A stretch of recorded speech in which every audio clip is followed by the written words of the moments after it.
Olá, segunda série. Hoje nós iremos aprender sobre as duas últimas funções inorgânicas, são os sais e os óxidos. Nós já estudamos sobre ácido e base e nós finalizamos agora as funções inorgânicas com os sais e óxidos. Os sais, eles são substâncias que em solução aquosa, ou seja, quando a gente coloca em água, sofre dissociação iônica. O que é a dissociação iônica? É a separação dos íons que existe lá na minha substância. Na substância, como os sais, nós temos uma parte positiva e uma parte negativa. Esses aí que são os íons. Aí, os sais, quando colocados em água, produzem pelo menos um cátion diferente de H. Quem é que tem H, que a gente estudou? O ácido. E um ânion diferente de OH. Quem é que tem OH? A base. Importante lembrar disso para a gente ver uma coisa mais à frente, ok? Então, os sais são substâncias que, quando colocadas em água, eles separam os seus íons. Eu coloquei aqui uma imagem que dá para ver bem essa separação. Aqui eu tenho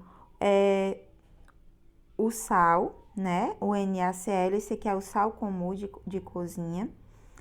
E quando eu coloco em água, ó, a água vai separar, tá vendo? Ó, separa o sódio do cloro. O sódio é carga positiva e o cloro é carga negativa. Então, faz essa dissociação iônica. Como é que eu vou obter um sal a partir de outras substâncias? Eu vou utilizar um ácido e uma base e sempre vai formar um sal e água. Por que que forma água? Olha, se vocês lembrarem um pouquinho, quando a gente estudou, o ácido ele tem H, né? E a base tem OH. Se eu juntar isso aqui, ó, um H mais um OH, dá o que? H2O, que é o que? A água. Então, sempre que eu pegar aqui, ó, um ácido e uma base, vai formar água e o restante é um sal. Sobrou aqui, ó, NaCl. Vai separar aqui quando eu colocar em água, né? Ok? E então vai formar aqui, ó, o NaCl, que é um sal. Esse processo nós chamamos de neutralização. Quando eu tenho um ácido e uma base, e eu vou neutralizar. Por quê? Porque quando eu formar esse ácido aqui, eu não vou ter nenhum ácido mais e nenhuma base. Então, eu vou neutralizar tudo que tinha antes e transformar em outras coisas. Coloquei aqui uma piadinha para vocês não esquecerem. Como um químico cria bolachas de água e sal? Com bolachas ácido e base. Só para um bisuzinho para vocês lembrarem, ok? Aqui eu tenho alguns exemplos de neutralização do mesmo jeito. Olha, eu tenho o H do ácido aqui, ó, e o OH da base, formando aqui a água, H2O, e o sal. Aqui tem diferentes tipos de sais. Não existe somente o sal de cozinha que a gente está acostumado a utilizar, né? Tem outros tipos de sais. Aqui também, ó, o H e o OH, e o restante é o sal, OH e H, e assim sucessivamente. É importante a gente saber que nessa neutralização, o sal ele pode ficar com caráter neutro, ele pode ficar com caráter ácido ou caráter básico. Como é que isso acontece? Se eu pegar uma base forte, um ácido forte e uma base forte, eu vou ter um sal neutro, ok? Já se eu pegar um ácido forte e uma base fraca, eu vou ter um sal ácido, porque eu utilizei um ácido forte e uma base fraca. E para obter um sal básico, eu utilizo um ácido fraco e uma base forte. O bicarbonato de sódio, ele é um sal, só que ele é um sal básico, por isso que ele é utilizado para quem está com azia, porque a azia ela é provocada pelo excesso de ácido no estômago. E para neutralizar esse ácido que está em excesso no estômago, tem que utilizar uma base para neutralizar, transformando, né, aí em outros componentes. Como é que eu faço a nomenclatura dos sais? É bem simples, ó. Você vai pegar o nome do ânion, certo? Que é a carga negativa, e o nome do cátion, que é a carga positiva. Você vai olhar lá na tabela o nome do ânion, ok? Do cátion, basta colocar o nome do elemento mesmo. Por exemplo, aqui eu tenho o KNO3. Eu vou separar aqui, ó, o primeiro elemento do restante. Vai ficar NO3. Aqui eu tenho o ânion, que é negativo. Essa daqui é a parte negativa, essa aqui é a parte positiva. E o nome desse ânion, olhando lá na tabelinha, é nitrato. Coloco o di e o nome do elemento aqui, ó, potássio. É o contrário, tá, gente? Primeiro eu começo por esse elemento aqui, ó, eu separei aqui o primeiro elemento, porque é um elemento só, porque tem maiúsculo e minúsculo, mas é um elemento só por conta das letrinhas, uma maiúscula e outra minúscula. Aqui eu tenho o cloro, né? Quando eu olho lá o nome do cátion cloro, do ânion cloro, desculpa, é cloreto. Aí de quem? De sódio, né? O Na é o sódio. Mesma coisa aqui, separo, vai ficar o SO4. Olha lá na minha tabela, é sulfato de quem? De ferro. Ok? Que tabela é essa? Essa tabelinha aqui, ó. Por exemplo, o SO4. Bora procurar aqui o SO4. SO4. Tá aqui, ó, SO4 sulfato, tá vendo, ó? SO4, então, sulfato, né, de ferro aqui, porque o sulfato está junto com o ferro. Então, é só olhar o nome do ânion, que é esse segundo aqui, ó, essa segunda parte do sal, e coloca a palavra de, a preposiçãozinha de, e o nome do cátion, que é o primeiro.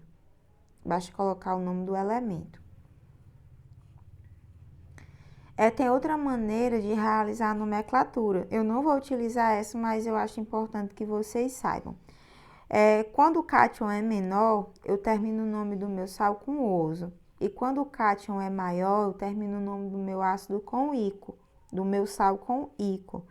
Por exemplo, aqui, ó, eu tenho aqui o ferro, aqui o meu cátion é só 1, tá? Ó, e aqui eu tenho o ferro com o cátion 2. Então, o que eu vou fazer aqui, ó? Coloco sulfato ferroso, porque está com o cátion menor. E quando for o cátion maior, é ico, né? E fica o sulfato férrico. Ou pode ter também essa nomenclatura aqui, ó. Sulfato de ferro 2 ou sulfato de ferro 3.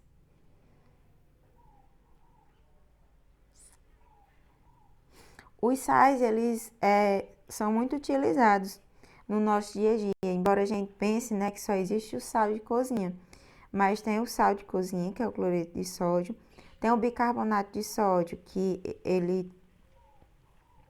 é um sal, né, com caráter básico, antiácido, é utilizado como fermento para bolos, talcos, desodorantes e extintores de espuma. Tem o carbonato de cálcio, que é usado em mármore, calcário, está presente na casca do ovo, em corais, em conchas, nas estalactites e estalagmites, que são aquelas, como é que eu posso dizer? Como se fossem umas montanhas, né, que elas se formam nas cavernas. Tem o gesso e o giz. E agora nós vamos para os óxidos. Os óxidos, eles são compostos binários, ou seja, eles são formados por dois elementos químicos, junto com o oxigênio, quando um deles é o oxigênio, e sendo o oxigênio o elemento mais eletronegativo. O que é a eletronegatividade? É a tendência de atrair elétrons, certo? Então, nos meus óxidos, eu tenho dois elementos, sendo um deles o oxigênio e ele sendo sempre o mais eletronegativo. Qual o único elemento que é mais eletronegativo do que o oxigênio? É o flúor. O flúor não pode se combinar com o oxigênio, porque não vai dar certo a ligação entre eles, porque os dois, o flúor é mais eletronegativo, então ele precisa de elétrons, mas o oxigênio também é eletronegativo, ele também está precisando de elétrons. Nós temos aqui alguns exemplos de óxidos: o gelo seco, que é o CO2, o monóxido de carbono, que é o CO, o gelo seco é o dióxido de carbono, o óxido de cálcio, CaO, óxido de silício. Nós temos também aqui água oxigenada, que é H2O, e a água também é um óxido, e o CO2 que está presente na nossa atmosfera, e a ferrugem também é um óxido. Os óxidos, eles podem ter caráter básico, tá? Eles podem reagir com a água, formando uma base, quando eles têm caráter básico. Reage com o ácido, formando sal e água. Eles podem ter caráter ácido, reagem com a água, formando ácido, reagem com base, formando sal e água. E tem os anfóteros, que eles reagem tanto com ácido como base, eles reagem com os dois. Tem os nêutrons, que não reagem nem com água, nem com ácido, nem com base. E tem os peróxidos, que reagem com água ou ácido diluído, formando a água oxigenada. Para fazer a nomenclatura dos óxidos, pessoal, nós temos que lembrar quem é metal na tabela periódica e quem é ametal, porque os metais e os ametais, nos óxidos, eles têm nomenclaturas diferentes. Dos metais é bem simples e com os ametais é um pouquinho mais detalhado, porque existem muitos. Como é que eu faço a nomenclatura dos óxidos iônicos, que são os óxidos que estão juntos, né, e apresentam um metal? É só colocar a palavra óxido, de, a preposição de, e o nome do elemento.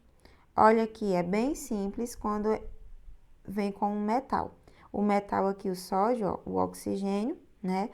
Esse O aqui, ó, nós vamos chamar de óxido. Coloca a preposição de e sódio. Aqui, ó, o oxigênio e o cálcio, né? Fica óxido de cálcio. Pronto. Somente assim, bem simples, quando eu tenho um oxigênio junto com um metal, que são os óxidos iônicos. Agora, quando eu tenho a nomenclatura dos óxidos moleculares, que são os óxidos que apresentam ametais na sua composição, a nomenclatura precisa ser um pouco mais detalhada. Eu vou colocar a palavra óxido, né, e o nome do elemento, mas antes dos nomes dos elementos e antes do nome do óxido, eu tenho que colocar o prefixo indicando quantos átomos tem. O que é prefixo? É uma palavrinha que a gente coloca antes de alguma palavra. Olha, aqui, ó, eu tenho o óxido, né, de carbono. Só que antes aqui, ó, eu tenho quantos oxigênios? 2, então, di. Eu tenho quantos carbonos? 1, então, mono. Fica dióxido de monocarbono, certo? É muito parecido com o que a gente viu.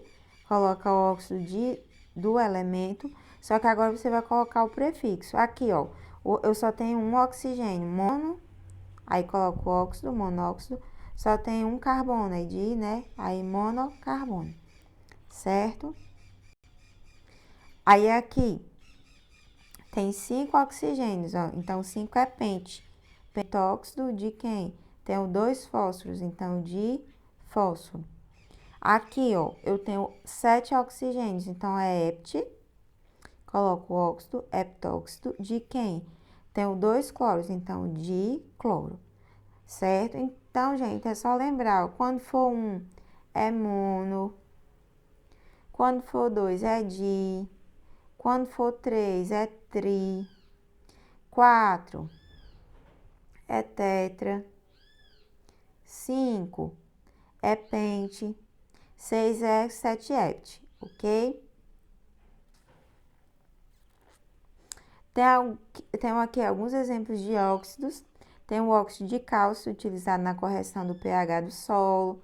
O óxido de manganês, que é utilizado na fabricação de aço. O óxido de estanho, que é utilizado na fabricação de latas. O óxido de ferro, na fabricação de pigmentos, por causa da sua coloração vermelha.